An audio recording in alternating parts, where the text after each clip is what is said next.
Hey, this is Mo Lunsford at Union Grove Lumber Studios. And this is the Shed Geek. We want to welcome you to today's episode. Okay, welcome back to another episode of the Shed Geek podcast. And my, oh my, has this been one in the making, Adrian. 2 years, maybe 2.5 years. We keep saying we're going to get out to Denver.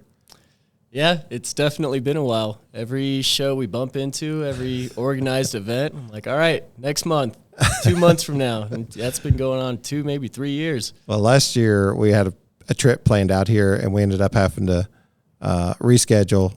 But we're here now, and we're excited because we love Denver. We're catching a Rockies game tonight. There you go. I'm excited about that. If it doesn't rain. If it doesn't rain, the StubHub said, be careful, bring your raincoats. So I'm really hoping we get a chance to see them. I was always a Todd Helton fan, you know, back when he played for the Rockies. But anyway, let's introduce your company. I got a couple fine gentlemen here with me today. That's just been pleasant to get to know. So whoever wants to start, introduce yourself and your company and a little bit about who you are. Cool. I can go ahead and start here. My name's Adrian. I'm working with Innovations Manufacturing. We design and manufacture ramps and other shed accessories for the storage industry. And Perfect. then I work with Owen here, and he's the genius behind the madness.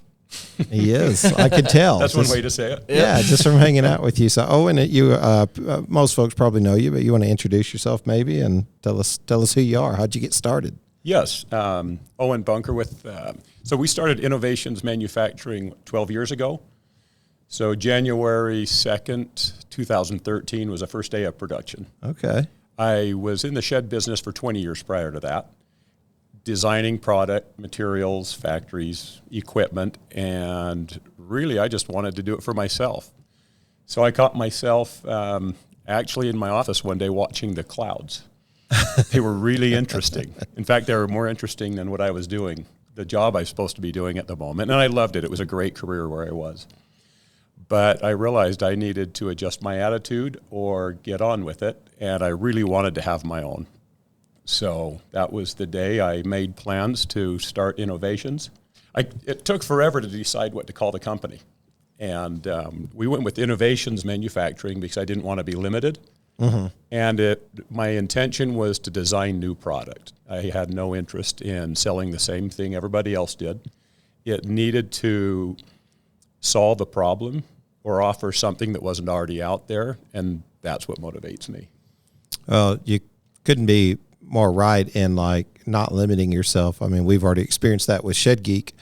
Like the shed industry is so much more than sometimes just the shed, because we find that there's all these other industries that sort of overlap.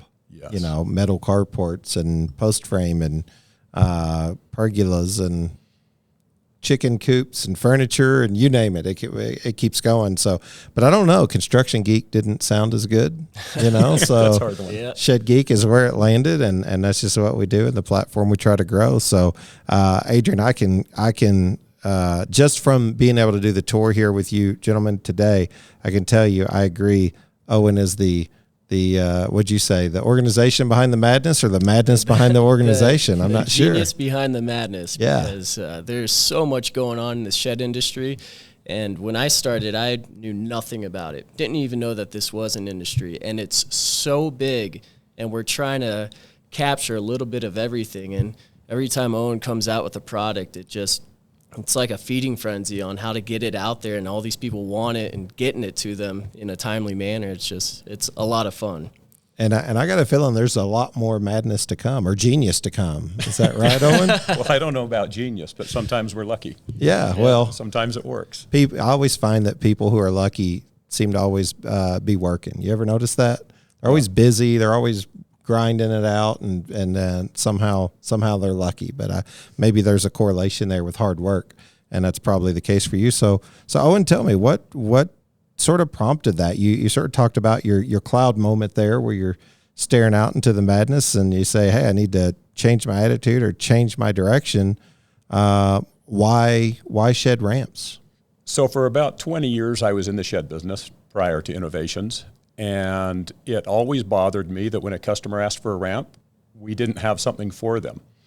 And And it really got to me because so many customers, when we would agree to build one, it had to be down below the door, below the edge of the floor. And the customers wanted it flush. So then the rest of the conversation, you could tell in their eyes, they thought I was lying to them. Why can't they just have it flush? I just didn't want to cut my door short.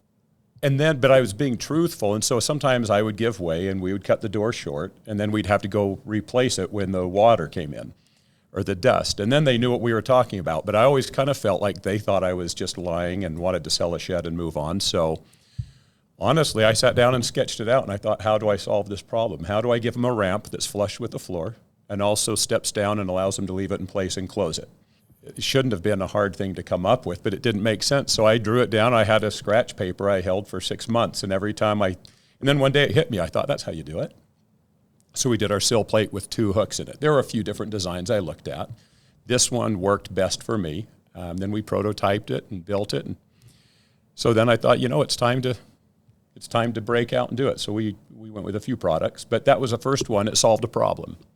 In a lot of the part of the country I worked in, we just unanimously didn't build ramps. We'd give them suggestions on how to get it done, and once in a while we'd build one out of wood, but I never felt like we sold them a completed building. It just seems like, Adrian, ramps are, the socks to a pair of tennis shoes. You know, I mean, if you're going to get a ramp or a shed, why aren't you getting a ramp, like in most cases? You absolutely need to have one if you want to use your building.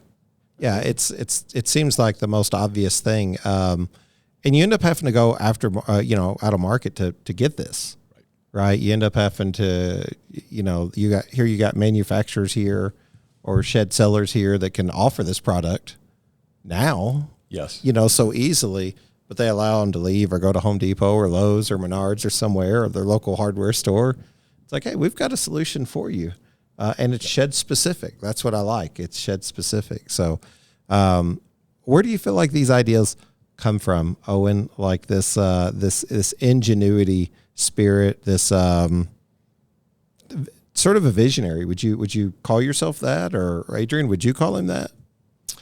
I don't know what I would call Owen, but he's got a lot of ideas. I mean, I know when I first met him, we would go out to like breakfast or lunch or something like that, and he'd be telling me about the shed industry because, once again, I knew nothing. Didn't know what a threshold was at that point, pretty much.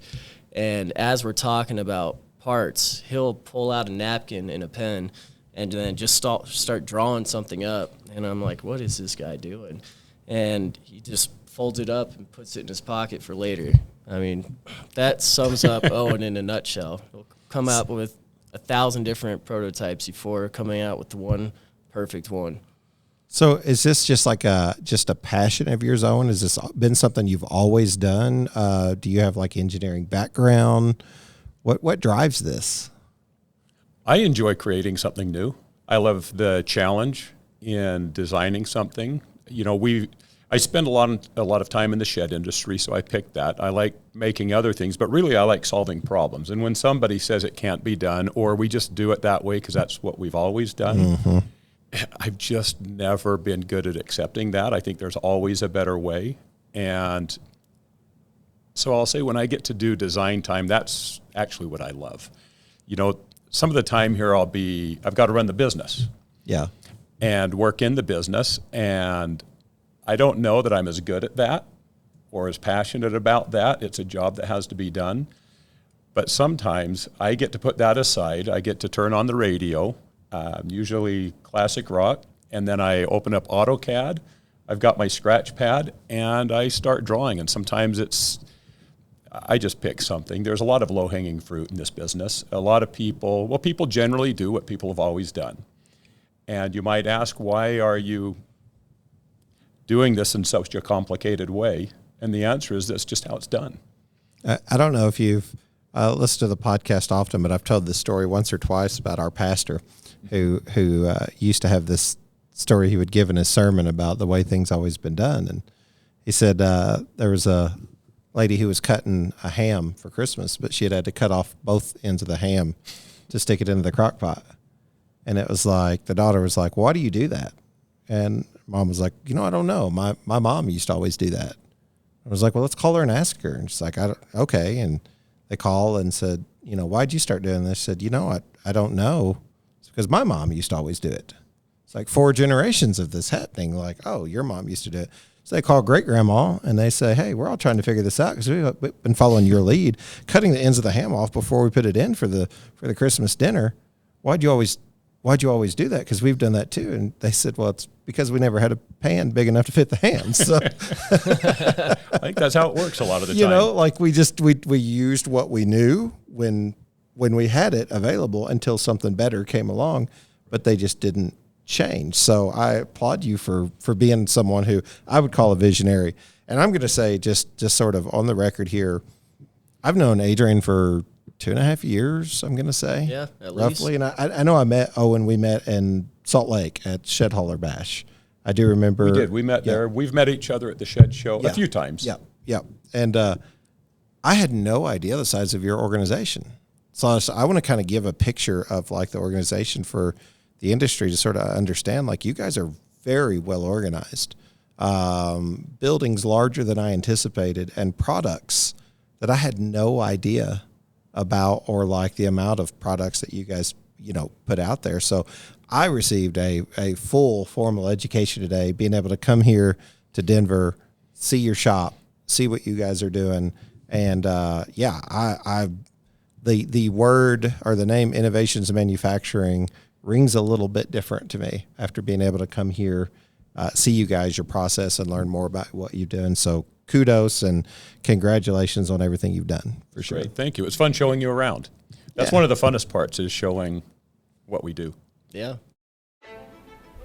This is James Price of Shed Pro on Faith in Business. Have you heard the saying before? Busy means being under Satan's yoke. When we are busy, we hurry from one thing to the next. Hurry is the great enemy of a spiritual life. Hurry kills relationships, joy, gratitude, and wisdom. The history of hurrying. In 1370, Germany introduced the first public clock. The day was no longer dictated by the rising and the setting of the sun. Then, in 1880, Thomas Edison invented the light bulb. People were now enabled to stay up long after dark. Then, in 2007, Steve Jobs released the iPhone. A recent study showed that an average iPhone user touches their phone 2,617 times a day. So what is the solution to our busy lives? Slow down, take the long way to work, silence your phone, keep your Sabbath day of rest, simplify our lives around what really matters. This is James Price. Thanks for listening. So Adrian, you work in sales. Yeah. Here. Mm-hmm. So give me your pitch or whatever you want to call it. What are some of the things that you guys offer? What's the best way to find out about the products that you guys have? What message would you want to give if you were at the expo today or trade show today? What is that message? Yeah, I don't really know if it's a pitch anymore. I think, we offer a solution to what many shed dealers, manufacturers have. And that right now is predominantly focused on shed ramps. So we do, the shed accessories, we do the thresholds, the ramps, the skylights, and a few other things in between there. But a lot of people come up to us for ramps. So we always try and offer, a threshold that's going to work best for their specific building, and then a ramp that's going to complement their building well. So some people like the wood, so we got the ramp brackets. They can go ahead and build their own lumber ramps. It just goes well with their buildings. It's simple, and it looks really great. And then now, aluminum seems to be the big thing. So I try and push the aluminum as much as I can because it's a simple, finished product that completes their building. I mean, I'm sure whoever's listening here, drivers, builders, manufacturers, dealers, they have all heard the same sentence before, hey, I absolutely love my building. How do I get my lawnmower in here? And I mean, you need a ramp. You have to have a ramp. So whether they go and have to build one or they reach out to us to help supply a solution, that's what we're here for. So at the shows, when I'm out traveling, I like to have a handful of samples and just show it to them and say, hey, which one of these would work best for you? and then I'd love to go ahead and send you guys out a sample. And if they're interested, if they're not interested, all I ask is, put it out there and just see what your customers have to say. See what kind of feedback, because that helps us know what people are looking for. So we go ahead, we'll send out the samples, and they put it out there, and then sure enough, the person selling the product ends up really liking it right then and there, whether they're using it for their own use, walking up to their own office building. They love them. So then the product typically tends to sell itself. So when I started working for this company, I was moving ramps, selling ramps, and I didn't really know exactly what I was doing. I didn't know what I was going to get myself into. And then I started just putting it on these buildings and dropping it and say, what do you think? I didn't have any pitch. I put it there and said, what do you think? Is this something that's going to work for you? Is this something that your customers are going to want? And they look at it once it's on the building, and they're like, yes, I can sell so many of these. I love this. This is so much easier than having to go and lug around a 6 foot by 6 foot ramp and breaking my back. I can go and pick up 2 15, 17 pound ramps, drop it in, and be done with it in 2 minutes. With a same or better structural integrity, I would imagine. Absolutely. I mean, the aluminum ramps are going to outlast the building. I mean, they're going to go and they keep their building, 15, 20 years before they fill it up and get another one, and they add another threshold, and they'll just move their ramps to the next building. I mean, we've got tons of people who do that, or they just keep buying more sets of ramps. Yep. Owen, for you, what is the distinct difference? So, if I was a manufacturer, I might throw up some objections and say, hey, it's a cool new idea, but I've got all this scrap lumber laying around, and I'm going to build this big behemoth 6x6 or 9x6 ramp. What's the difference in the value proposition sort of that like Innovations brings to the table for a manufacturer? Sure. So number one, if they're not having a challenge and they have the materials and they're happy with the ramps they're building, then we probably don't have a solution for them. And we're not about selling anybody something they don't need. We're interested in long-term relationships and bringing value. But what it does bring with the aluminum ramps, number one, if we're comparing aluminum to wood, the aluminum doesn't warp, which is nice. It's lightweight. When we started doing this, when I built ramps years ago, when you finally did build them for the customer, because usually they don't think they need them at the time of purchase, it's when they try to get their stuff in. But now it's going to take some time to get a heavy ramp out to them, whether it's time building it on site or 2 men carrying it or somebody risking their back getting it to them. We wanted to make that easier on them, even so lightweight the customer can come pick it up or it can be shipped to them. So we give a solution that they can have after the fact. It's very easy. The other thing is all of our customers are shed builders, not ramp builders, and it does take time. So the aluminum plank is nice for that because it sits on a pallet. It's never going to warp, and they don't have to build it, I think, which is key. And I always have to remind myself, our customers aren't in the ramp business. It's not what they're interested in. They're selling storage sheds.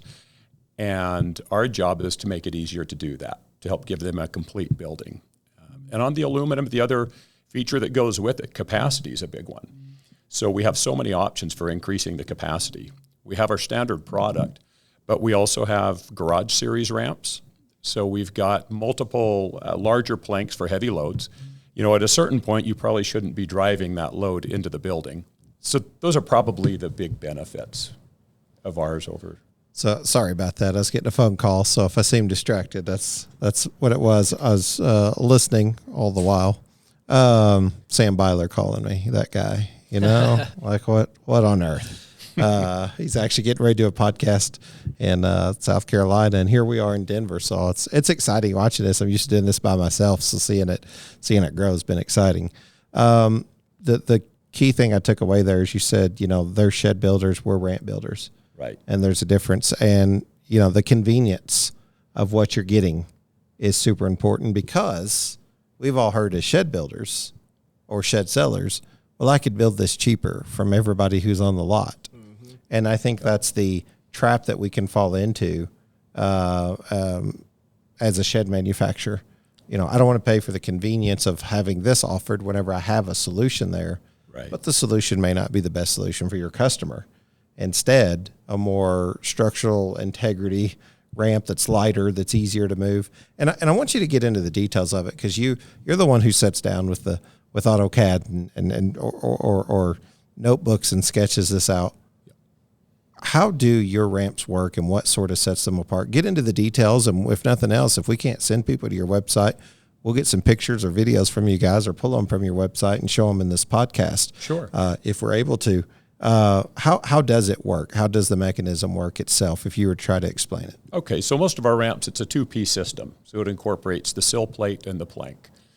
Of course, the big feature on our first building was the ramp for the barn doors. So your sill plate has the notches, so you can sit your plank in it, and it sits below the door. It'll open and close. Then you pick it up, and now you have it flush with the floor. So that was probably really what we brought to the market, was that feature.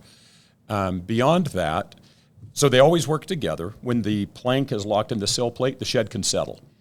The building can always move. When it's a wood ramp, depending on how you're attaching it, sometimes after you load the building and it starts raining or it sits a while, now the door binds up on the ramp. Well, ours always move together. I would suppose that's about it. Yeah. Well, hey, sometimes that's all you need. It's a simple solution. So it's a simple explanation. Today, we have something truly groundbreaking to discuss. The Zula from Mobino Solar Solutions. This incredible shed ventilation system is set to redefine how we approach air circulation and energy efficiency. A shed ventilation marvel. With 3 robust fans generating 630 CFM, 2 fans usher in a breath of fresh air, while 1 strategically expels stillness. What's groundbreaking? It's solar powered.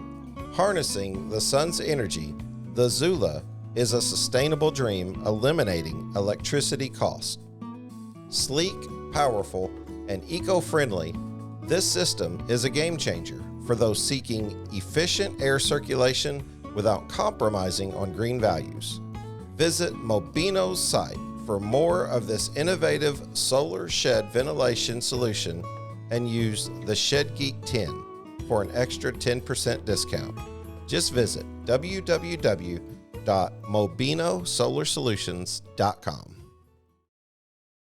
And we also have one, I would say, for every type of door. Every type of utility building, we have a sill plate and a ramp that matches. Yeah. And we have, beyond what's just offered as our standard product, we do have multiple sizes. And I'll say, sometimes we'll get a call from a customer, they bent a ramp.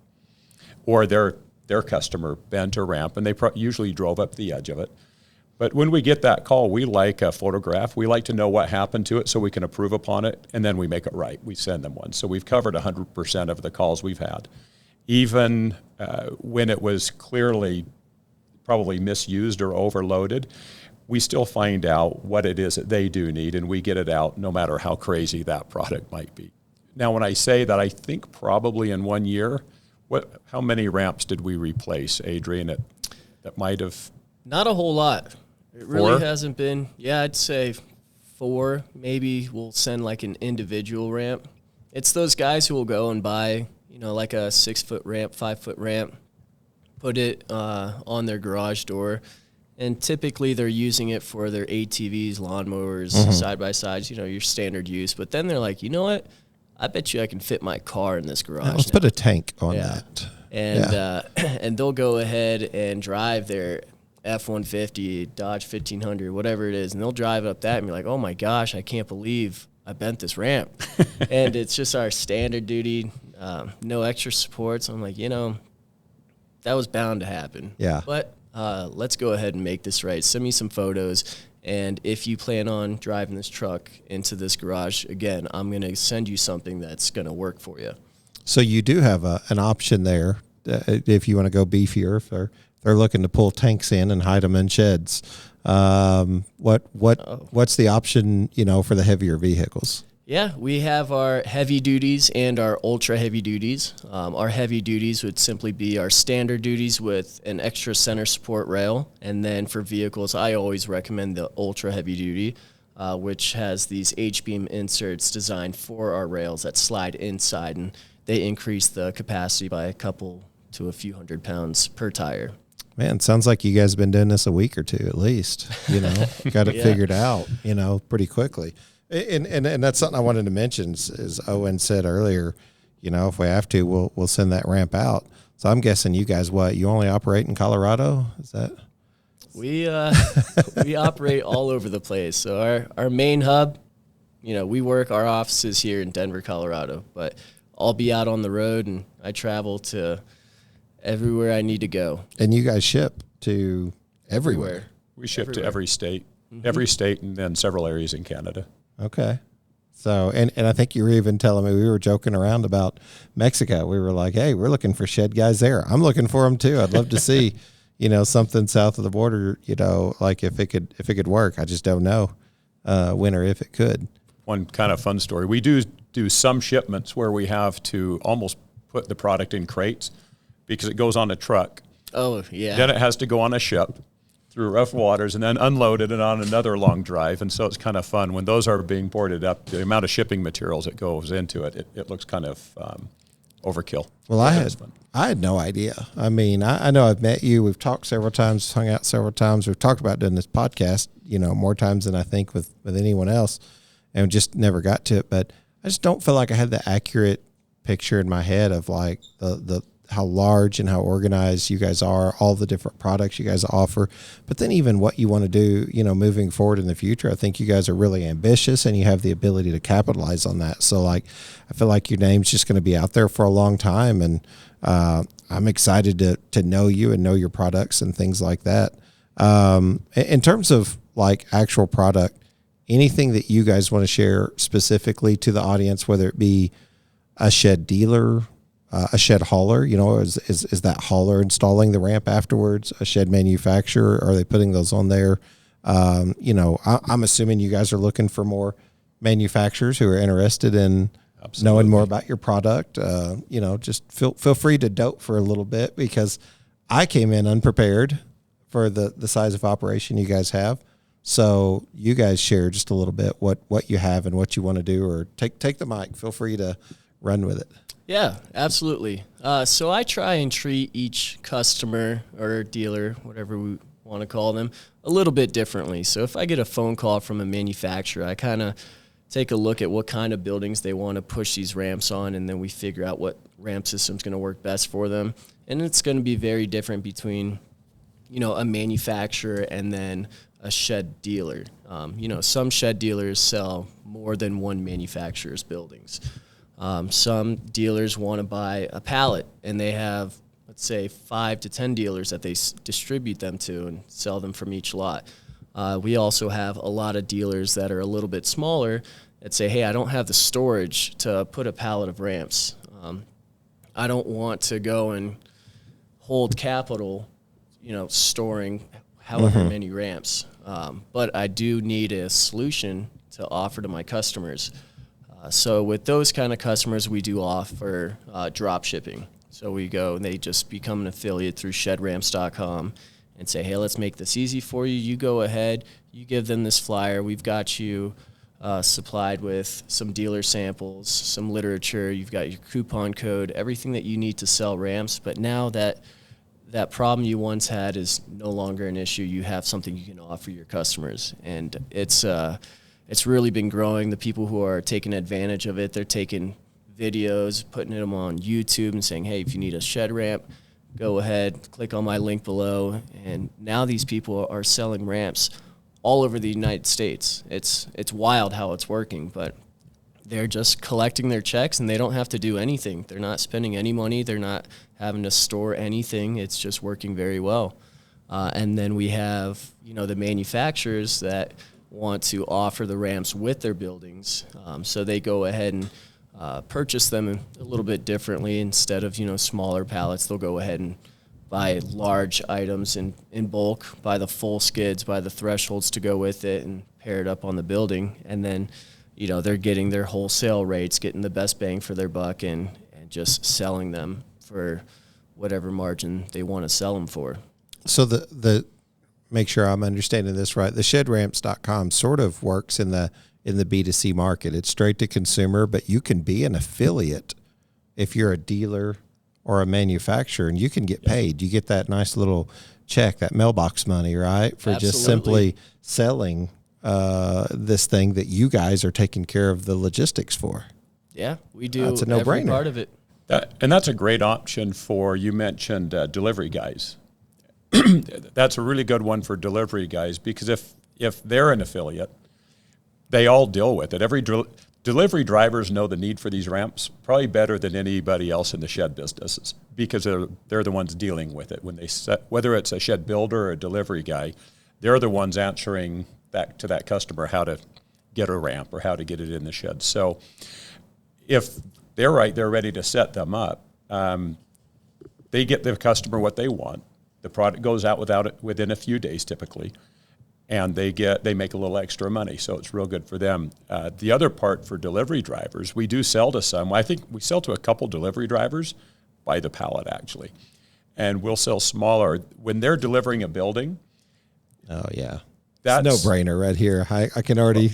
Well, when you sell a shed, you're selling a shed oftentimes on a flat lot. Yeah. On a pretty setting, you can get in easy, and your customer is more interested in windows, paint, the extras on the building, not the ramp, and they know they can get it, they can figure it out. But then when it's set up and it's 12 inches, they've got a problem, and that's what always bothered me. But with the delivery driver also, that's the moment they're in a position where they didn't deliver a complete building. So they have shedramps.com, or a lot of drivers have a pair of ramps on the truck with them because they already have successfully done it. Hi, I'm Dylan from the Shed Geek marketing team, and I want to address a common misconception about marketing. Often people approach us for just one service, like social media management, where we plan and schedule your monthly posts. While this is a valuable time saver, it's just one piece of your complete marketing strategy, much like a shed with its various components. Let's simplify it. Think of your social media channels and Google My Business as the foundation, similar to the runners of a shed. They support your digital storefront, your website, which is like the floor joists and band boards. To enhance your marketing, you'll need tools like Google Analytics, Facebook Pixel, and Google Tags, which are like the walls. These tools help track the success of your campaigns, measuring form submissions, 3D shed creations, and phone calls generated by our ads. Now, let's talk about the roof. Meta and Google ad campaigns. These are the top layers that complete your marketing shed. While you may inquire about one specific service, remember, they all contribute to the overall structure of your marketing strategy. At Shed Geek Marketing, we're happy to work on one individual aspect, but our goal is to build a comprehensive marketing shed that will truly stand out in the digital landscape. If you're ready to talk about your marketing strategy that will take your shed business to the next level, just go to shedgeek.com and fill out a submission form or contact the Shed Geek for more information.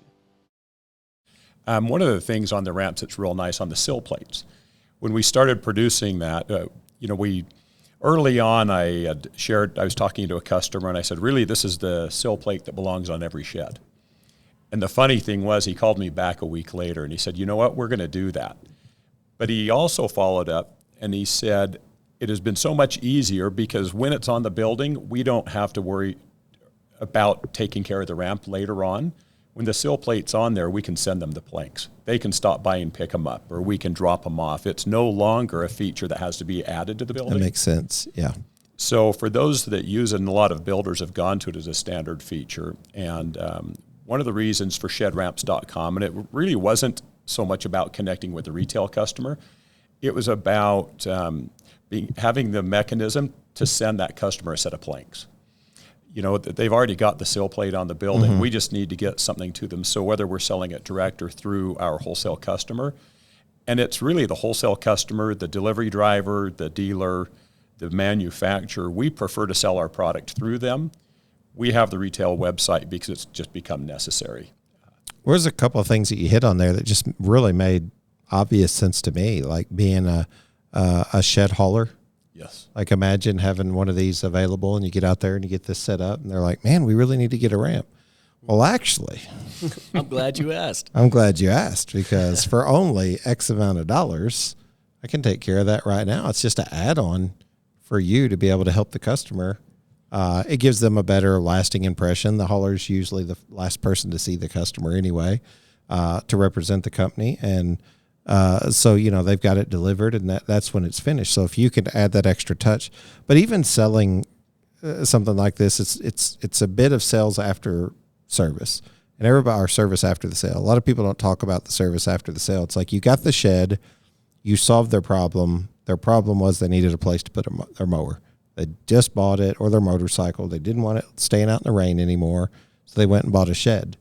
But now all of a sudden you've got a solution that they're going to have a problem with later. That's like, how do I get this thing in here? It's up on blocks, and I'm going to have to. And some guys are just like, I'll just go get some lumber and build something, and that's fine. It's great in thought. Yeah. But then what happens whenever it fails, or you're struggling to get it out of into the shed, or my favorite is whenever the deck gets hung up on the board, right, when you're trying to get in there because it's not the right height or whatever. And just, so yeah, it just seems to me like, I don't know, there's a lot of folks out there selling products even after that are meant to be a complement to the unit.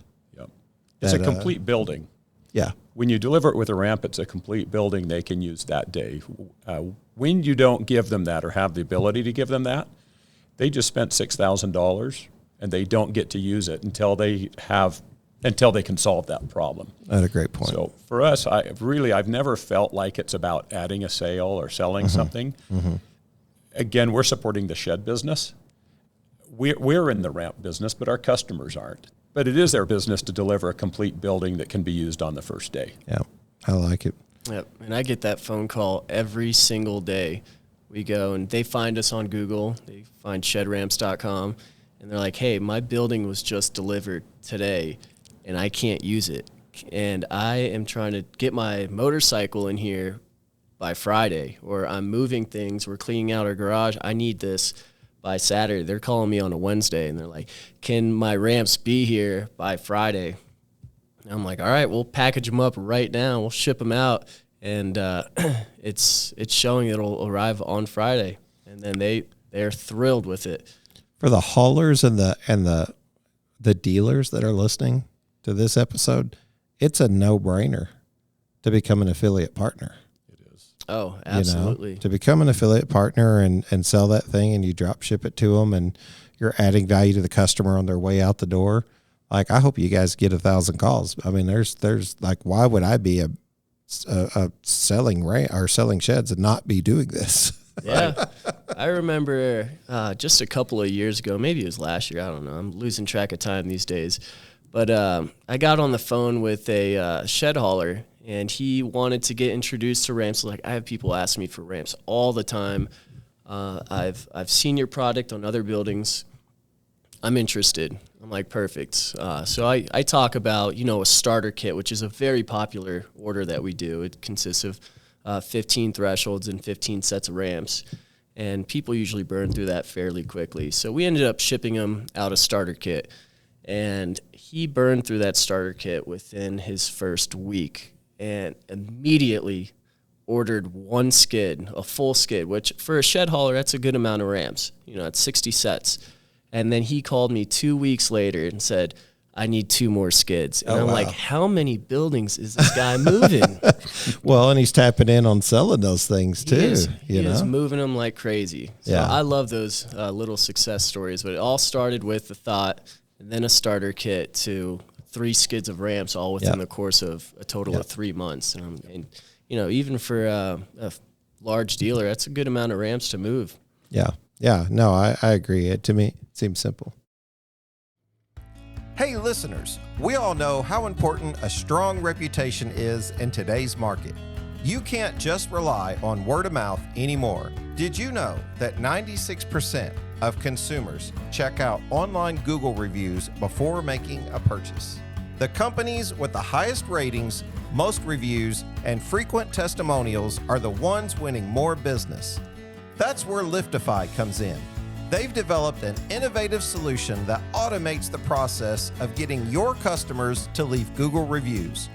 For companies like True Point Backyard Builders and Newhouse Outdoors, they've quadrupled the number of reviews and generated more web traffic, leads, and true net new jobs, all by improving their online reputation. Want to boost your online reputation? Give them a call at 463-217-0032 or visit Liftify.com to learn more. Mention the Shed Geek for a special offer. I find that whenever people come up to me in the Shed Expo and stuff like that, they already know me. Right. So like if you can talk about who you are, find a little common ground. What do you like to do? I know you said something about fishing earlier. I don't know. Maybe one of you guys like to skydive, whatever it is. Some guy's going to come up and say, hey, I love skydiving. You know, that's awesome. And you sell them a ramp. So Yeah. that's just the way it works. But Some just like to go down the mountain fast. yeah. I'm pretty good at that too. Are you like rappelling or? No, I love the outdoors. So when it comes to like fishing, hiking, camping, getting into hunting now, I'm always up in the mountains. So I sell as many ramps as I possibly can so I can fill up my gas tank and get up there to the mountains the second I get off work on Friday. Yeah. And then I make it back by Sunday evening so I can make it back to work so I can go back up there again. That's awesome. So You called me once over the weekend and said you were up by Keystone. Your truck went over the edge. Montezuma. Yeah. So I go doing what I always do. I try and find the narrowest, the just gnarliest trails that Colorado has to offer. And I found this trail at like 10 o'clock at night, and it was pitch black up there. I was driving with my buddy. He was in the passenger seat with our dogs. And the clouds start rolling in, so I can't see 6 inches in front of my truck. So I go and I stop, and I look over, and there's just a sharp knife edge within like 5 feet in front of my truck. I'm like, oh, man, all right, I can't explore this anymore. We got to turn around. We'll check it out again tomorrow. So we go. We're camping, having a good time, doing a little bit of fishing. Come 6 p.m. or so, we like getting the sunset and seeing the cool views. We're about 13,500 feet in the on the mountain.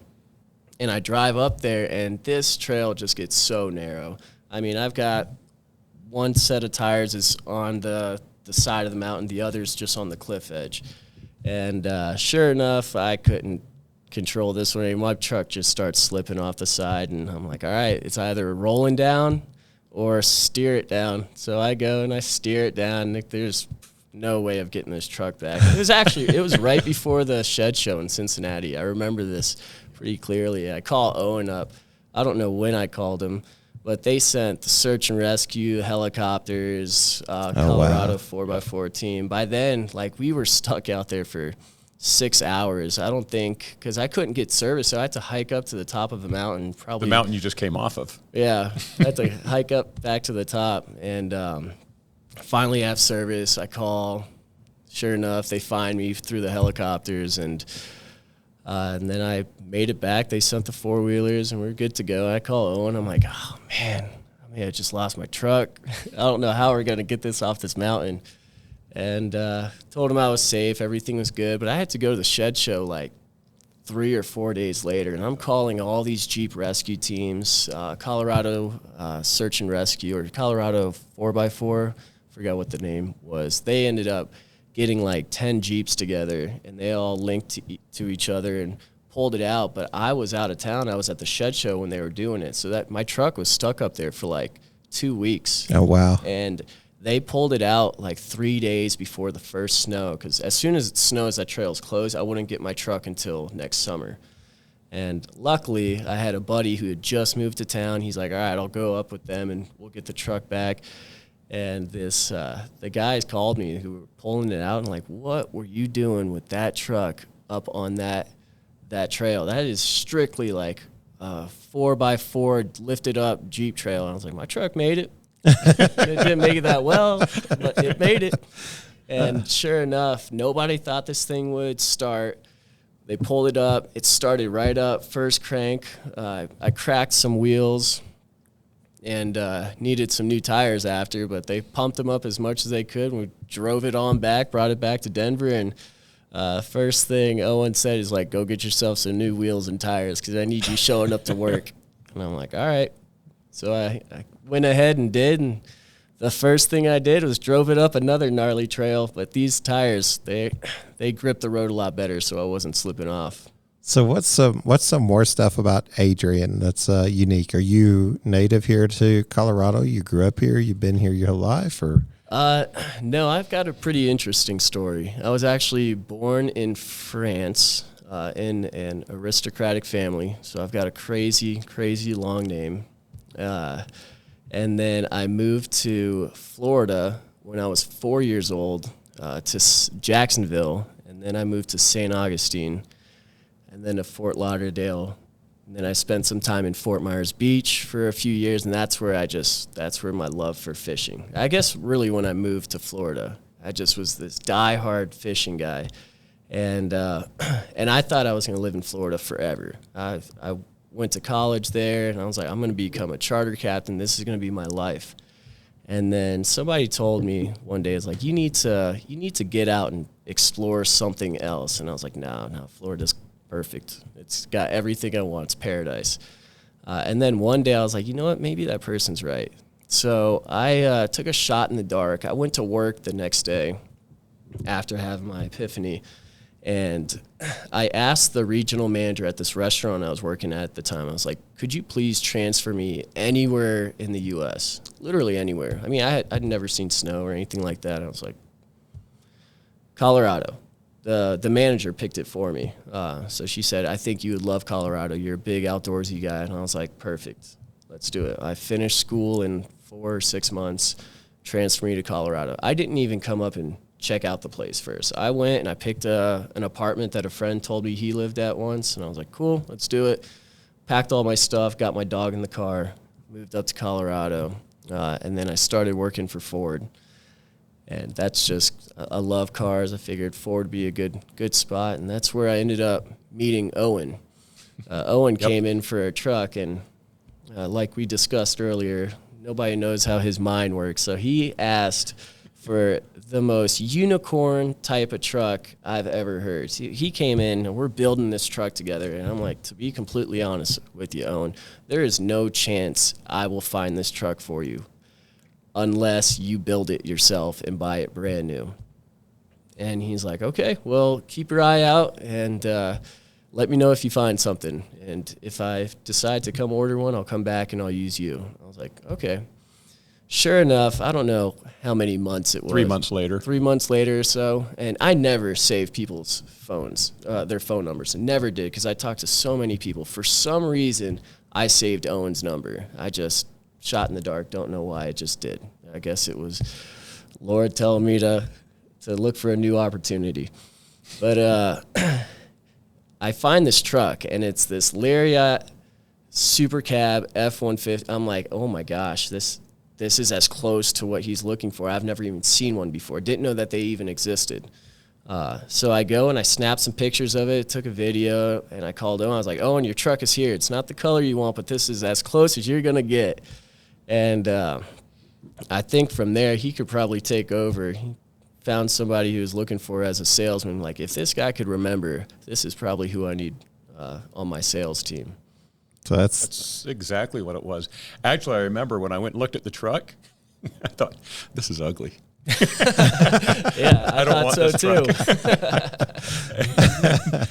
Man, what a small, like, you ever think like any one of those chain of events that could have been broken, like a different salesman would have come over and introduced himself to you, that how fragile this relationship, you know what I mean, meeting and coming together could have been. It's just a chance in the dark. It was a big shot in the dark. Yeah. I think everything's that way too. You just don't know. And if the other salesman would have been there, I don't know who we would have. But, I remember when he followed up, I drove away after looking at that ugly truck. And I thought, someday, when I need a truck, when I decide to buy a truck, I'm getting it from him. I don't care where he works. I thought, wow, I would really like my customers to feel that way about our salesman. So I pulled over and texted Adrian. So, yeah, whether it was a chance, whether it would have happened another way, I don't know. But I think it's worked out really well. I can speak for myself and innovations and our customers. Nobody takes care of our customers like Adrian does. He follows up. He handles them the right way. And we always put the customer first. We have never had a disagreement over that. I've never wondered why he did what he did. And it's just been a really good fit. So maybe we still would have worked together somehow. That's great. And just to be clear, because I've been avoiding your last name, I just call you Adrian because I'm like, I'm not going there. I'm going to mess it up. How do you say it? So I'll just say my full name. Okay. My full name is Count Adrien Marie Adrien Guillaume Jean Tardu de Malacy-Malin. Hold up. Try to spell that. Yeah. Wait a minute. You get that on a driver's license? They can't fit it all on my driver's license. So it's, I think I got most of it on my driver's license. One more time, just because it sounds so cool. It's Count Adrien Marie Adrien Guillaume Jean Tardu de Malacy-Malin. I like it. Yeah. But you go by Adrian. Yeah. I go by Adrian now. I grew up my whole life as Hooch. Really? Yep. I was called Hooch since I was about a month old. I was named after that dog from Turner and Hooch. Oh, yeah. Love that movie. It's a great movie. Yeah, it's a really good movie. Yeah, I was a super, super messy infant, I guess. And that name stuck because I bet half the people that I know in Florida don't even know my real name's Adrian. Huh. Yeah, even in the yearbooks, they just put Hooch. That's wild. Mm-hmm. Yeah, I like it. So, like, now, when you pronounce your last name now, what you have on your card, how do you say it? So I just use DeMalacy. Okay. Just because it's shortened to the point. Yeah. But my full last name is just Tardu de Malacy-Malin. Huh. It sounds cool. In the spirit of the Olympics. Yep. Yeah, I like it.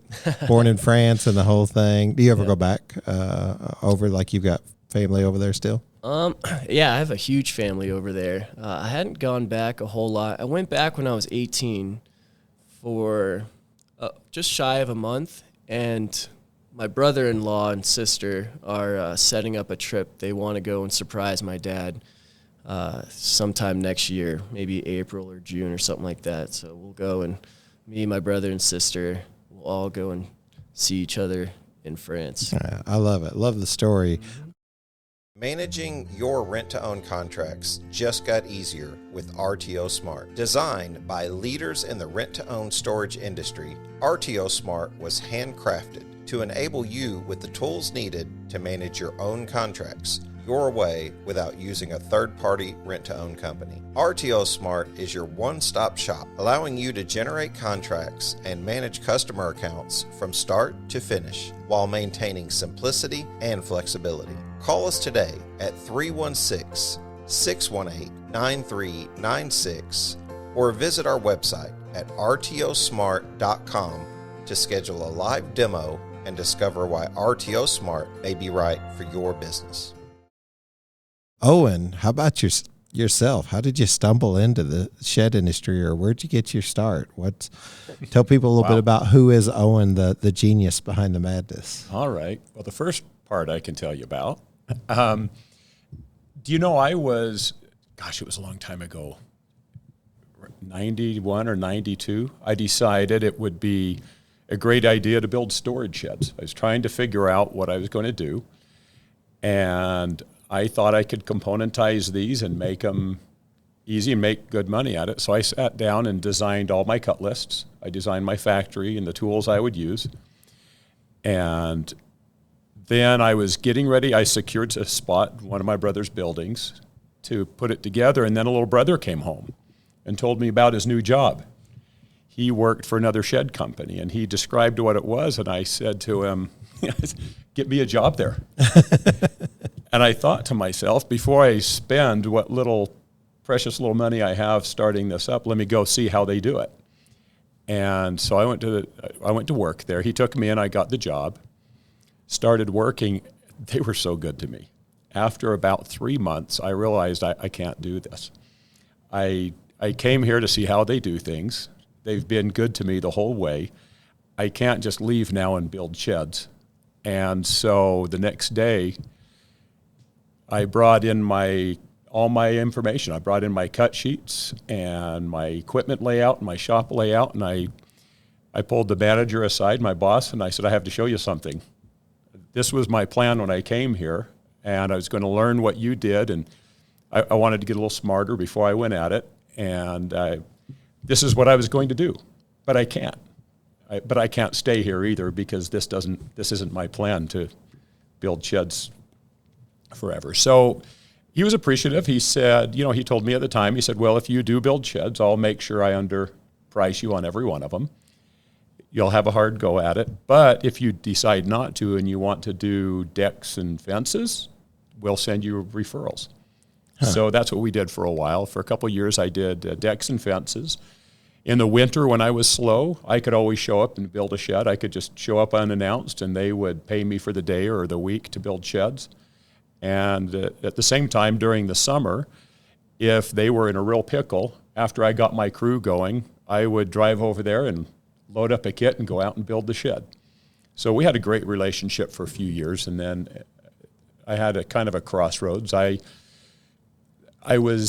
got into sign business, which I loved. So much room for creativity in the environmental graphics, and I loved it. But I was working with my brother, and we got to a point where I needed to grow, and there was a conflict, so I got fired. And my next best option was I decided to go build sheds for a few years. I saw a big opportunity. The company I went to work for was growing fast. And so I called them and asked for a job. I went down a few days later, loaded all my stuff on one of their new trucks, headed out to California, and I spent the next 20 years working for them. I had a 5-year plan, but I went to work there. I was always so free to do my work. It gave me a lot of room for creativity. I always had great support. We had fun. We were growing. I worked with good people.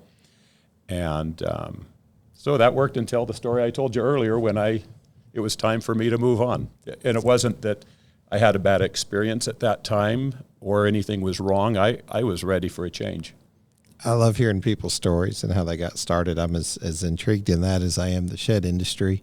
I always find there's little nuggets in there that are really awesome when you get to know people. I'd have never known certain things about you, Adrian, that you mentioned here today until we had not done this. When we've talked several times, it's just it's awesome to be able to sit down and get to know people. And I'll say this: don't take offense to this. For those of you who haven't been fired, but I like to say I've never met a genius that hasn't been fired at least once. So if you haven't been, I'm not saying you're not a genius. I'm just saying I've never met one that hasn't. So Owen happens to everybody, but it always sets you on a path to where you're supposed to be going. Sometimes it's the best thing that can happen to you. Yeah. Even starting this business, I had a little misfortune right away. It turned out to be our biggest blessing. Mm-hmm. And I won't go into all the details, but I was left in a situation where I had a lot of inventory and nowhere to sell it. And the ones I was working with would have made it right. And I thought, no, it's not how this works. Anyway, it turned out to be one of the best things for us. It pushed me to get out of my comfort zone and go sell somewhere else. Yeah. And getting fired is not a bad thing. Yeah. Sometimes get fired some more. Let's get fired. Push everyone. If you're working right now, go get yourself fired. If you really want good advice from the Shed Geek podcast, it's get fired today. Makes you really smart. Yeah. So, guys, I've thoroughly enjoyed this, even way more than I had anticipated. So glad we got to get out here. Always. Two things. One, if someone wants to know about Innovations Manufacturing, who do they need to call? Where do they need to go? They can reach out to me directly. We're in the Shed Builder magazine. They can look us up on our website, im-inc.com. Our contact information's there. It's all on shedramps.com. If you have a link below, go ahead and put my information there.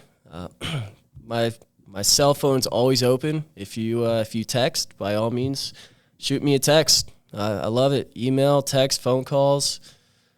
That's how you can reach me. Do you want to give your email and our office phone number? Yeah. Go for it. My email is Adrien, ADRIEN,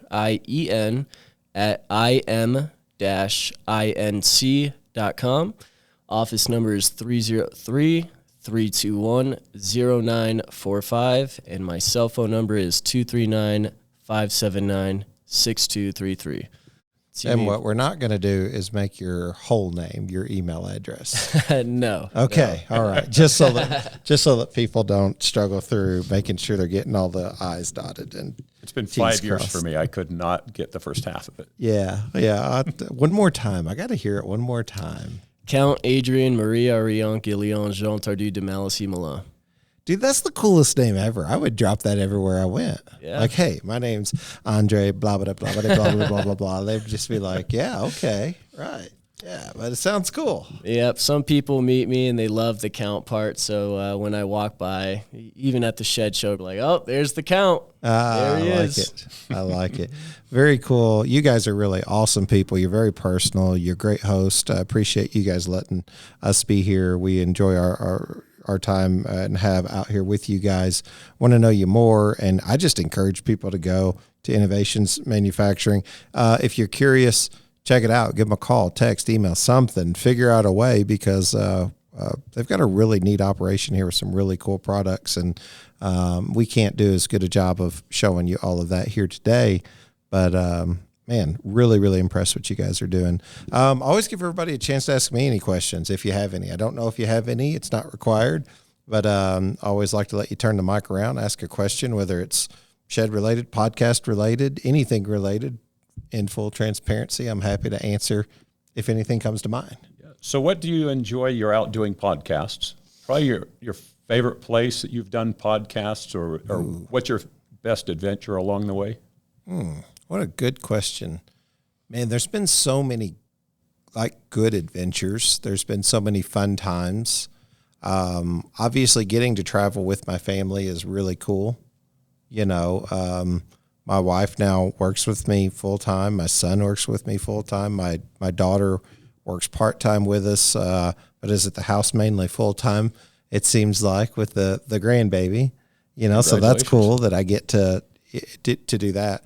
There's been some really cool areas of travel that we're really looking forward to going down into the southwest corner of Colorado on this trip. But New York was one that really surprised me. I loved traveling across the Finger Lakes. I thought that was a beautiful, beautiful place, because New York, from where I'm at, seems to get such a bad rap.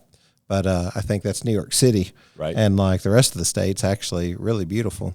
But really it's just meeting the people has been my favorite experience, because I do enjoy this. I enjoy this more than the finance, the rent-to-own, the marketing, anything that we do. I enjoy being able to sit down and talk to people, because first, one of the struggles for me for a long time was finding purpose.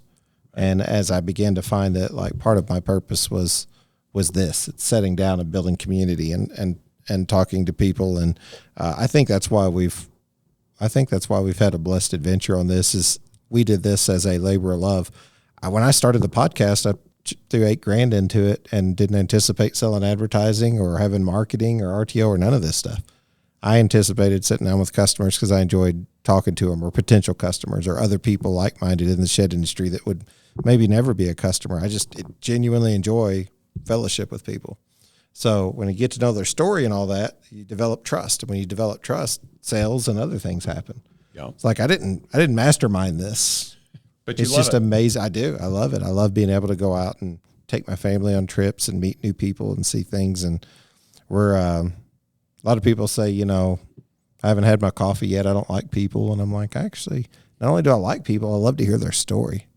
I like to know more about where you got started. And I'm intrigued by knowing that you grew up in France. And that sounds like, with your last name, I should know that or assume that, but I didn't. And it's cool to learn more about you. So yeah, we're glad you made your way out to Colorado. Oh, it's beautiful. It's about time. Yeah, I know it. I feel like I've been putting it off, and it's been my fault for so long to just keep saying, no, I'm going to get there. But for anybody else that I've had that conversation with, this is proof. This is proof that I will be there. I will get there, and I want to be there, because I love being able to hear your story and tell your story. And I think your story, and sometimes you have a business like you guys do that services the industry.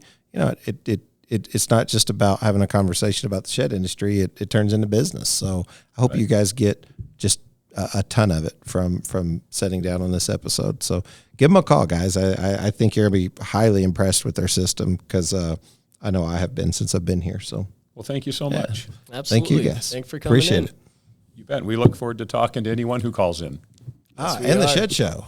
That was something else. You guys will be at the Shed Show. You've got a booth there. Yes, we will. This year, so they can come by and see if they're wondering who we're talking to if they're not watching today on YouTube. You can't miss us. It's going to be shiny. Yeah. Yep. Hey, I can't wait. Yep. Talk to you soon. All right. Fantastic. Thank you. Hey, this is Mo Lunsford in sunny Union Grove, North Carolina, and we want to say thank you to all the guests and listeners.